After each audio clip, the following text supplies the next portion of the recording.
You're listening to the Mindset School Podcast, episode 30.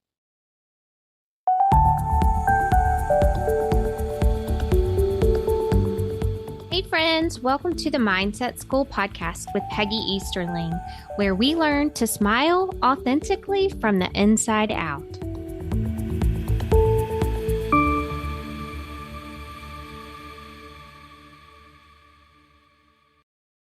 Hi, friends. Today, we're delving into authenticity and how it interacts with that adversary that we have. And today, we're talking about fear. That adversary of fear, particularly for those who've experienced trauma in their past. Authenticity is the cornerstone of our journey. It's about embracing every part, every facet, every bit of who we are, the triumphs and the scars. This path, it seems challenging. You know my story, then you know it was challenging. And for you, especially if you face trauma, it can be challenging to be authentic and to walk in authenticity. But embracing those parts of you. I want you to remember Psalm 139:14. It says, I praise you because I'm fearfully and wonderfully made. I want you to remember that you are uniquely crafted by God. Your story is unique. You're crafted by God, scars and all. And when I say that, I don't mean that God caused every bad thing to happen to you. That's not what I mean. But God made you unique. And if we can embrace our authenticity and reframe our stories and recognize that God loved us the entire journey all the way through it, it helps us to walk towards our purpose and to keep that fear that we have, that self-protection that we go to, keep it away from us. Fear tears away from that authenticity and it tears away from meaningful action. I want to just delve real quick into a concept in cognitive psychology, and it's called dual process theory. And to understand how fear influences our actions, our minds have two cognitive processes, one that's intuitive and emotional, and the other that's deliberate and analytical. Fear often arises from this emotional facet, and it triggers like hasty responses, and that's to protect us from perceived threats.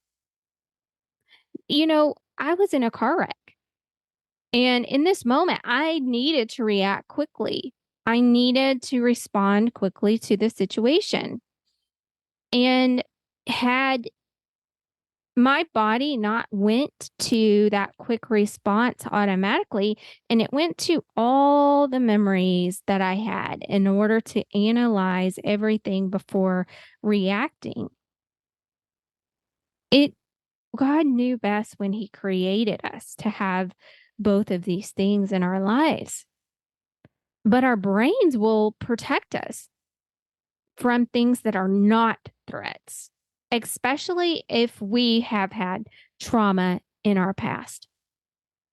And we go to these things in self protection. And when we do, it doesn't always serve us. We tell ourselves that fear's there and we get ourselves worked up emotionally. And in this time, this dual process theory says that fear influences our actions and we react in this emotional state rather than being deliberate and analytical. Driven by this intuitive process, fear can lead us to make decisions that prioritize immediate safety over long-term goals. Imagine coming face to face with this fear triggering situation. I'll give you for instance. Here I am in my business. And I had never recorded a podcast before when I first started 30 episodes ago. And imagine the feeling my body was offering me. This isn't safe. You should withdraw. You should avoid this. You should stay silent. And in that time, my brain, it believes by saying those things that it's keeping me safe. 2 Timothy 1:7 says that God's design doesn't include fear in the process, but rather power and love and a self control. God hasn't given us the spirit of fear. He wants us to take action towards the things that He's called us to and the things that He has for us in our future. And hiding behind these walls and these masks of self protection and not walking in the authenticity that He has for us because of this fear, it's not serving us. It's not really leading us to the future that we want. Isaiah 41:10 says, "Fear not, for I am with you. Do not be dismayed, for I am your God. I will strengthen you and I will help you. I will uphold you with the right hand of my righteousness." When I speak this verse,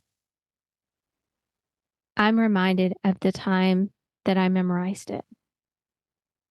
It was so much comfort to my heart. I was expecting my daughter, and someone tried to break in my back door of my home at the time. And at that time, I was home quite a bit by myself while Hannah's father was away working. And in that time, being there alone offered me fear on a regular basis. And I remember memorizing this scripture word for word and how much power it had in my heart as I began to plant that word in my heart and speak it out loud and confess it over my life. It was comfort to me for God speaking to me and say, "Do not fear, I'm with you. Do not be dismayed. I'm your God. I will strengthen you. I will help you." Because every day fear was offered to me being there in that space alone. And I remember overcoming that fear to stay in that house alone by speaking this repeatedly. Taking that action to repeat it and to memorize that scripture got me out of that place of fear. It got me over the hump to really learn and grow. What does it mean to take action in the midst of fear? What does it mean to do it sweaty when we're afraid?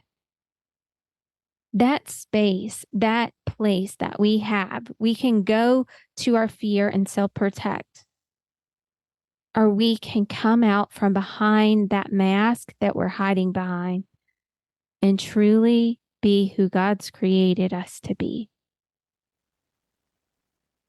I don't know if you know Christine Kane's journey, but I'm so inspired by it. She's a powerful speaker and author. She leads by example, but she faced fear of her past. She was abandoned as a baby and carrying that pain throughout her life. She had so much fear offered to her because of her past.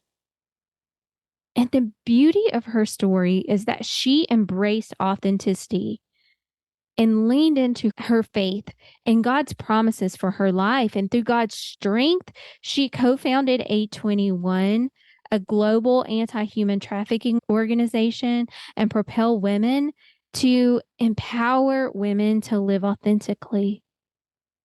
Her story reminds me of Philippians 4:13, which says, "I can do all things through Christ who strengthens me." Before we go, I want to share my another personal story of overcoming fear and embracing authenticity. There was a time when I felt a strong calling on my life to help others. It was so strong. I knew that I wanted to help others, but I was afraid because of my own trauma that I would never be able to be useful for God. I would never be able to be used in the way that could exemplify God in anyone's life. I was afraid of stepping out and really doing the things and taking action towards what God was calling me to in my life.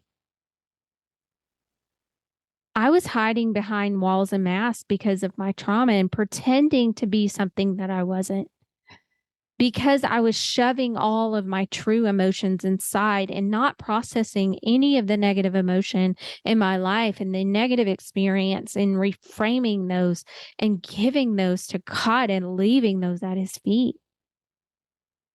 In those times, I had fear and self doubt, and Satan was whispering to me, "You're not qualified." And I would hesitate and question if I could make a difference in this world.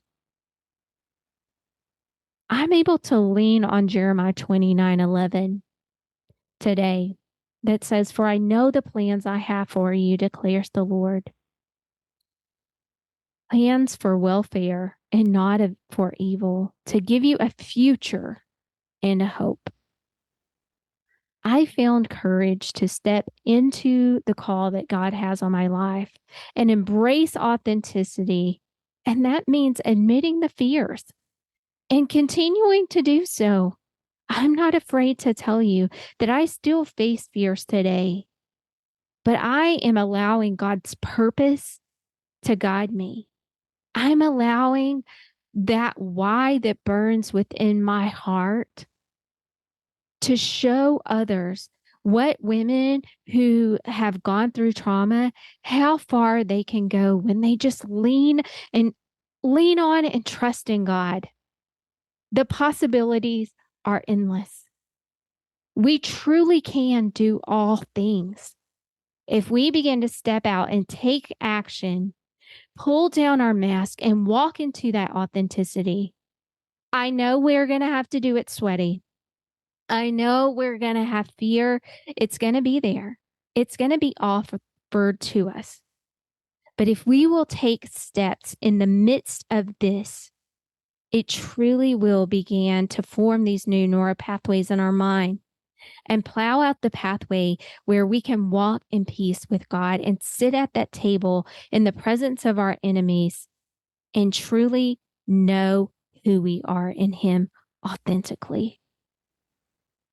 We can recognize fear when it's offered to us, but we don't have to bend to it.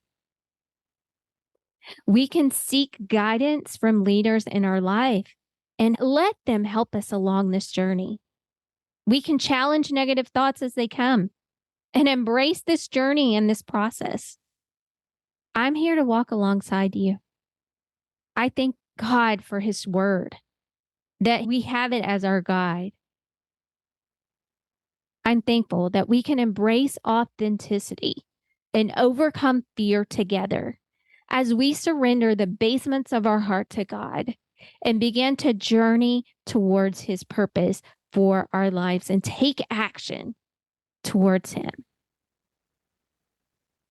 Let go of fear, embrace authenticity, and be who God called and created you to be. I encourage you today to take action, whatever that is that God's calling you to do, to take some action towards it. And I know as you do, God's going to meet you right where you're at. He's there. He's leading us. He's guiding us. And I'm praying for you. Thank you for listening.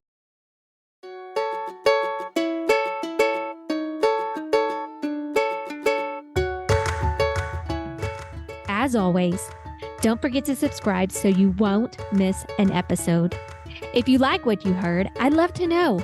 Leave us a review and share with a friend that could use an overcoming story so they can move closer to their purpose for their lives by renewing their mind the way God intended.